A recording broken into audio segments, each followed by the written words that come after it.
Hello friends, my name is Jamie and welcome back to another episode of the Mission to Martius podcast. Mission to Martius is my fantasy adventure audio drama about humans and fairies that I'm currently in the process of developing. The full story synopsis is down below in the description. All episodes of the Mission to Martius podcast will be linked down below in the podcast playlist. Last episode was about the Harmonian-Martius War, a pivotal event in the histories of Kingdoms Harmonia and Martius, and a catalyst for so many of the events of the story. Today's episode is going to act as a bit of a refresher. We're going to be reviewing all of the Mission to Martius characters that have been properly introduced in the podcast so far. So we're going to start with the 6 main characters, then go to the supporting characters, and then to the minor characters. These are just meant to be quick refreshers, so besides the main characters, I'm not going to be going into too much detail about each character's individual stories and traits and whatnot. Throughout this episode, I'm also going to be displaying a character map to show who is connected to who. It will be divided into sections based on kingdom,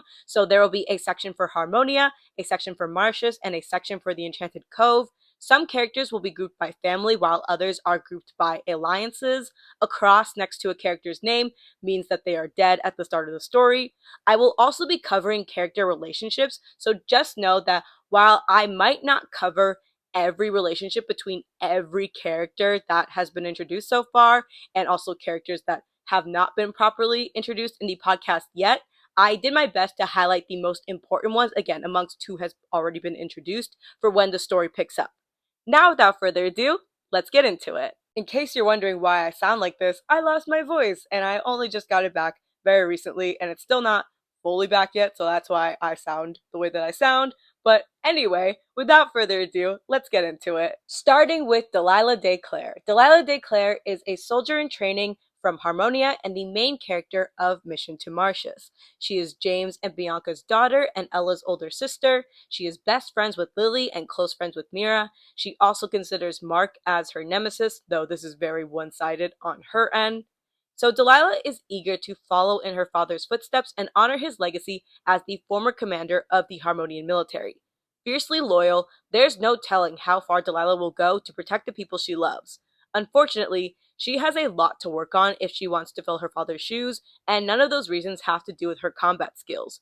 Arrogant and abrasive, reckless and impulsive, Delilah has a long way to go to become the soldier she wants to be, and even further to live up to the person that her father was. For our 6 main characters, since we have portraits of them, courtesy of Miyu, go follow them on Instagram. They are so talented and did such an incredible job with the portraits. I also might be working with them on some more portraits for more characters, potentially, maybe, possibly.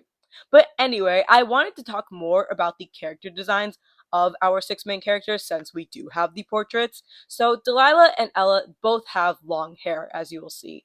But to really distinguish the looks and the vibes of the 2 sisters, I wanted Delilah to wear her hair out, even when she's getting into fights, and rest assured, Delilah gets into a lot of fights. She's not really one to tie her hair back or up. She just kind of lets it loose and lets it be wild, which I feel helps to signify that Delilah is kind of a loose cannon, or a lot of a loose cannon. You will also notice that Delilah wears a red bandana around her neck. I've talked about this in previous episodes of the podcast, but the official color of Harmonia is red, so you'll see a lot of the Harmonian characters wearing some shade, some variation of red in varying capacities, whether it's a full red outfit or just a little accent of red. And Delilah wears this bandana in memory of her dad. The bandana was made from James's cape from his military uniform, and I also just love it because it adds that, again, that pop of color to her outfit. Delilah overall wears a pretty standard casual outfit.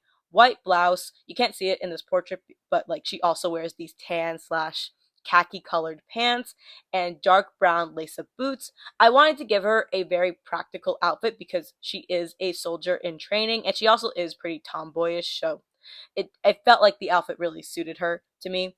This is also something that isn't present in the portrait itself, but Delilah does wear a ruby ring on her left index finger, which was directly given to her from her father. It was the last thing that he ever gave to her, and the last time that she saw him before he died, and she has worn it ever since. Next, we have Mira Griffin. Mira Griffin is a Harmonian civilian. She is Mason and Lily's younger sister, Rina and Mace's daughter, and Tabitha and Hugo's niece. She is best friends with Kaya and close friends with Delilah and Ella.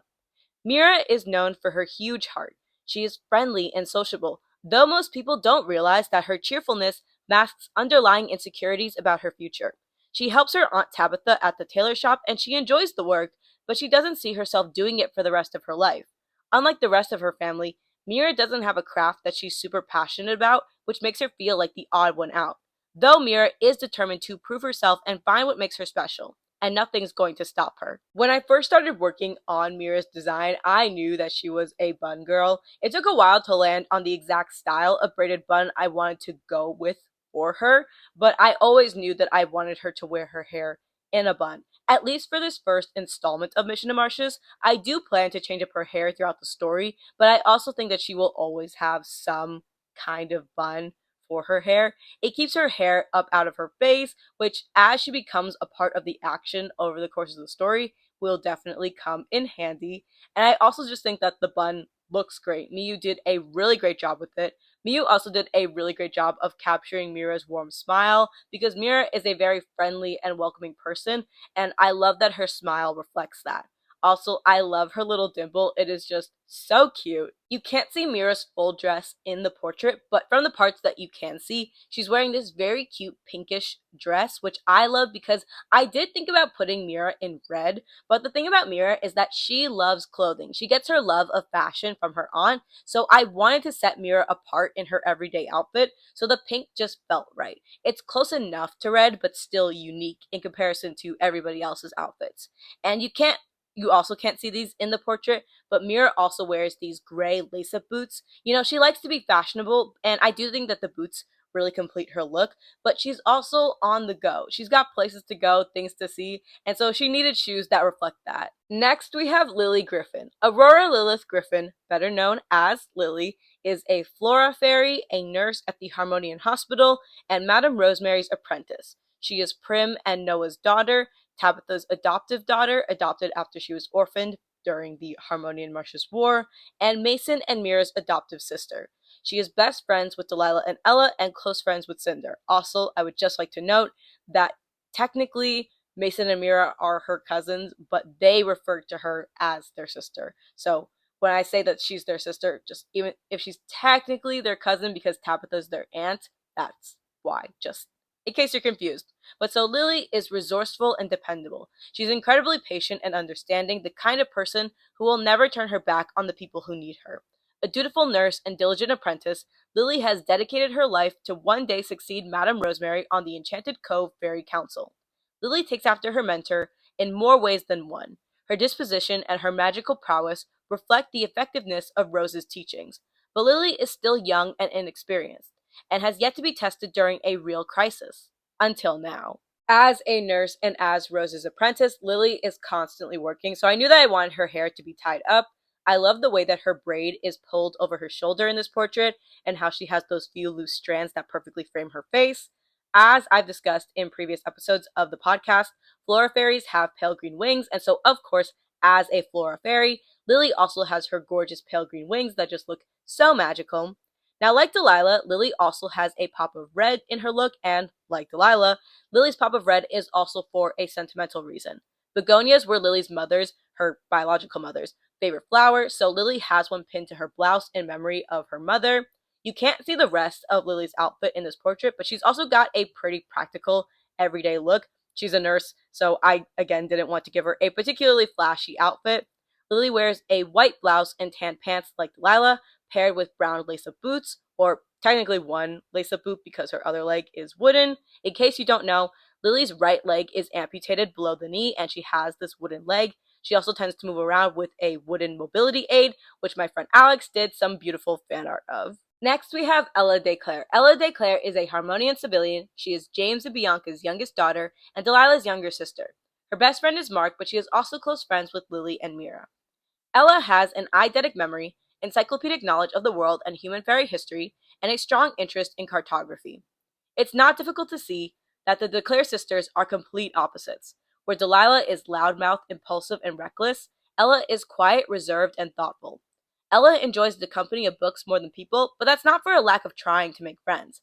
It is just that Ella is regularly overshadowed by her sister's reputation. It also doesn't help that Delilah is excessively overprotective of her. Ella has long been overlooked by just about everyone, including her sister, but she's determined to step out of the shadows and prove just how capable she really is. Like I mentioned when I was talking about Delilah, I wanted the sisters' hairstyles to be distinct and reflective of their personalities since they both have the same long black hair. And so for Ella, I knew that I wanted her hair to be tied back. It's a fairly simple ponytail. It's how I imagine Ella pulls her hair back to keep it out of her face when she's studying or reading. I had considered giving Ella a more slick back, like sleek ponytail at one point, but I really do prefer this looser ponytail on her. I feel like it subtly reflects that while Ella is a bit more contained and polished than her sister, she isn't always super put together. The differences between Ella and Delilah are also reflected in their facial expressions in these portraits. Ella's got this shy smile while Delilah looks perpetually annoyed. Now, my favorite part of Ella's design is her dress. You can't see the full dress in this portrait, but I love her dress because it really makes Ella look so sophisticated, in my opinion, and I feel like it makes her look older than she is, which I feel really works for her character because despite only being 14, Ella is quite mature for her age. And also, I just personally really love the ruffles and the bow, especially the bow. In the portrait, the bow adds that pop of red, but the skirt of the dress, which you can't see, is that same red as well. And then Ella also has this pair of black lace-up boots. They are hand-me-downs from her sister that complete her everyday look. Next, we have Mason Griffin. Mason Griffin is a blacksmith and bladesmith in Harmonia. He is Rina and Mace's son, Lily and Mira's older brother, and Tabitha and Hugo's nephew. His closest friends are Braxton and Zev, two very minor characters who I haven't properly introduced yet, but I still wanted to mention them just so you know that he has friends. Like his father and his father before him, Mason is devoted to his craft and takes great pride in his work. This pride and devotion extends to how he feels about his family. Mason Griffin is a family man. Ever since the deaths of his and Mira's parents, Mason has assumed the role of man of the Griffin household. Although he has had help from his Aunt Tabitha, Mason has a tendency to overwhelm himself with the responsibility of protecting and providing for his family. Mason is compassionate and practical. He's not the type to jump to unreasonable conclusions or take unnecessary risks. Mason is staunchly opposed to his family putting themselves in any kind of danger, but Mason may find that he is unable to protect his family forever. Like Lily, Mason is always hard at work, so I wanted his hairstyle to be pretty simple and accommodating for his line of work. It's just his twists pulled into a short ponytail, but I think he looks great, and I love the loose strand of hair that's at the front. It was also very important to me that Mason has this great beard. The beard really lends itself to Mason's physical resemblance to his father. Mira and Mason share physical traits from both of their parents pretty equally, but when it comes to hair, Mason really gets his look from his dad, although he has more of a full beard than his dad did. It's funny because I've always been pretty impartial to beards, but I feel like the beard really completes Mason's look. Like he looks like an adult. Anyway, for his everyday outfit, I felt that it was very appropriate for a blacksmith with the apron and the simple yet practical shirt and also the black pants and the brown lace-up boots that you can't see in the portrait, but he has them. Mason isn't super into fashion the way that his aunt and his sister are, but because Mason really tries to be this very serious head of the family, he still tries to look put together. Before we move on, I also just wanted to quickly add that Mason, out of all the portraits, has my favorite facial expression of all the portraits we have so far. I love the way his little eyebrow goes up. Like, it's so cute to me. Next, we have Cassandra Landerson. Cassandra Landerson is the current commander of the Harmonian military. She is Henry and Eliza's daughter. Gwen and Luke are her subordinates, but also her best friends. James was Cassandra's mentor and acted like a father figure to her, and Cassandra also has a close relationship with Queen Scarlet. Though she is outwardly stoic and stern, Cassandra is a benevolent and fair leader, earning her the respect of the Harmonian military, even if her rigid demeanor intimidates both soldiers and civilians alike. Strong-willed and dedicated to serving Harmonia, Cassandra is determined to leave her own legacy as commander.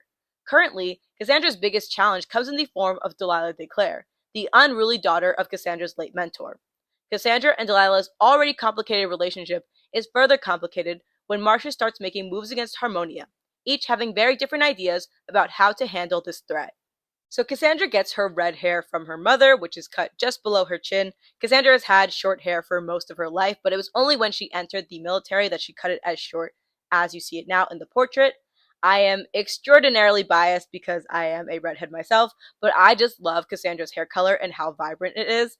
Also, giving Cassandra dark eyebrows despite her having red hair was very much something that I did for me, very self-indulgent as a redhead with dark eyebrows.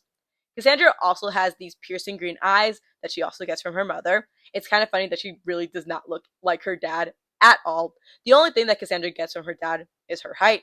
But back to her eyes, I knew that I wanted Cassandra to have this piercing gaze, one that is very intimidating and commands respect because that is so core to who she is. She is the commander of the Harmonian military, after all. And speaking of which, you can see in the portrait that Cassandra is wearing the Harmonian military uniform, this gorgeous armor with the red cape, which is signature to the Harmonian military, and it looks great. Miyu did such a fantastic job. Next, we have Reya Marian. Reya Marian is the current Queen of Martius and the main antagonist of Mission to Martius. She is also Diana's mother. Elusive and cruel with a penchant for violence, Queen Reya will stop at nothing to achieve her mysterious agenda. Next, we have Diana Marian. Diana Marian is the Princess of Martius and Reya's daughter. Her closest friend is Rowan and considers his brother Asher like the younger brother she never had. Next, we have Rowan Donovan. Rowan Donovan is the current commander of the Martius military. He succeeded his father Malik, who was the previous commander, after he was killed during the Harmonia-and-Martius War. Rowan is the sole guardian of his younger brother Asher and considers Diana a close friend. Next, we have Rosemary, or Rose, Hyacinth. Madame Rosemary Hyacinth is a flora fairy, the current director of the Harmonian Hospital, and a former member of the Enchanted Cove Fairy Council. She is Lily's mentor and a bit of an adoptive mother figure for her. She was close friends with many of the parents of our main characters and continues to be friends with Bianca, Tabitha, Scarlet, and Henry. Next, we have Marc Renevieve. Marc Renevieve is a soldier in training in Harmonia. He is Ella's best friend with a not-so-secret crush on her. He is friends with Kaya and Delilah, though Delilah does not consider them friends at all. He also has an older sister named Eliana. Next, we have Kaya Azure. Kaya Azure is a soldier in training in Harmonia. She is the daughter of the late Brigadier General Jean Azure and Herschel Azure, as well as Gwen's niece. She is best friends with Mira and also friends with Mark. Next, we have Gwen Azure. Gwyneth, or Gwen Azure, is a lieutenant general in the Harmonian military. She is the younger sister of the late Brigadier General Jean Azure and Kaya's aunt. Cassandra and Luke are Gwen's best friends. Next, we have Luke Galveston. Luke Galveston is a lieutenant general in the Harmonian military. Cassandra and Gwen are his best friends. Next, we have Elaine Solis. Elaine Solis is a fairy of light and Madame Lydia's apprentice in the Enchanted Cove. She is close friends with Cinder and the other apprentices, and she is in a relationship with Piper, a storm fairy. Next, we have Cinder Ifrit. Cinder Ifrit is a fire fairy and Madame Inferna's apprentice in the Enchanted Cove.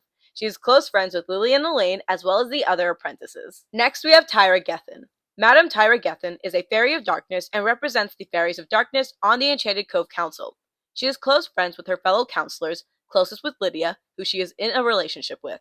She remains close friends with Rose, despite her departure from the council. Next, we have Bianca de Clare. Bianca de Clare is a counselor in the Southeast Residential District of Harmonia. She was married to James and is Delilah and Ella's mother. She was close friends with many of the parents of our main characters and continues to be friends with Tabitha, Rose, Scarlet, and Henry. Next, we have Tabitha Griffin. Tabitha Griffin is a tailor and seamstress in Harmonia. She was married to Hugo. She is Lily's adoptive mother, Mason and Mira's aunt and legal guardian, Mace's younger sister, and Rina's sister-in-law.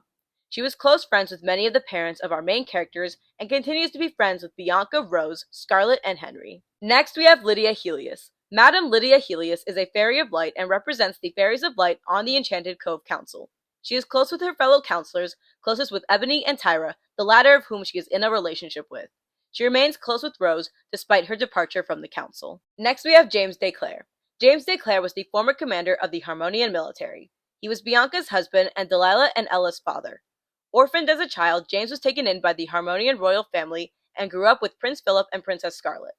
Henry and Rina were James's subordinates, but also two of his closest friends, along with many of the parents of our main characters. Next, we have Lily Griffin. Lily Griffin was a former lieutenant general in the Harmonian military.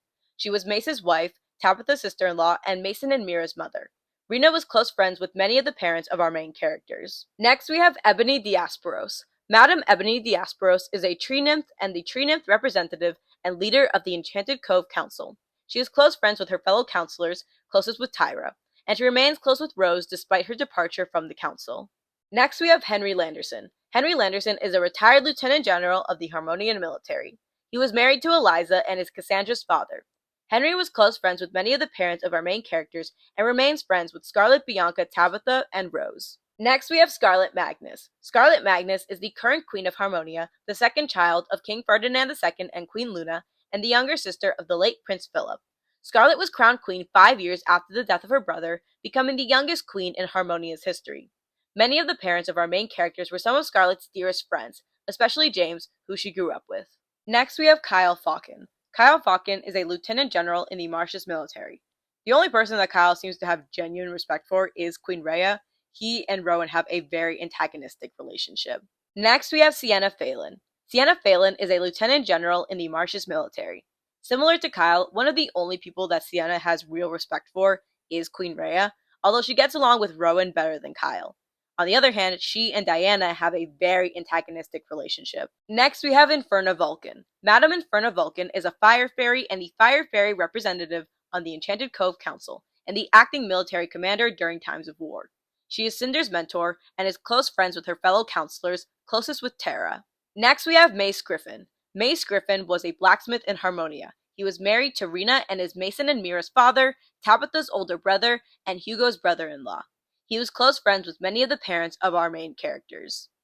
Next, we have Primrose Lilith. Primrose, or Prim Lilith, was a flora fairy, doctor at the Harmonian Hospital, and formerly from the Enchanted Cove.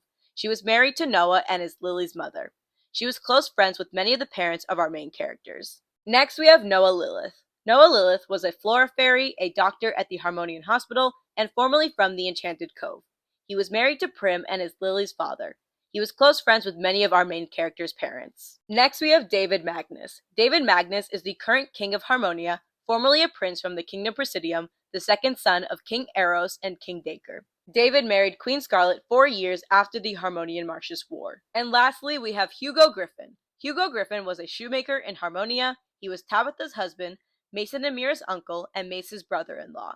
Alright, that is all I have for today's episode of the Mission to Martius podcast. Thank you guys so much for tuning in. The next episode will be out on July 23rd, hopefully, if I don't lose my voice again. We're taking a short hiatus from the podcast for June because I have a lot of Pride Month videos planned and I just couldn't fit it into my schedule, but the podcast will resume with monthly releases in July. In the next episode, I'm going to be discussing Lumiose Village and the Missing Fairies incident, the events that lead up to the story of Mission to Martius.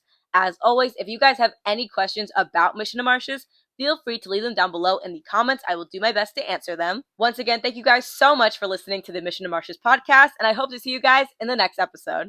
Bye, guys. Next, we have Kaya Ash. You son of a bitch.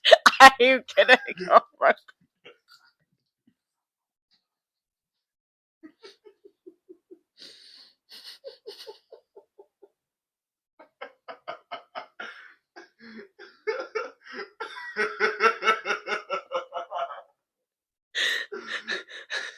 You are so diabolical.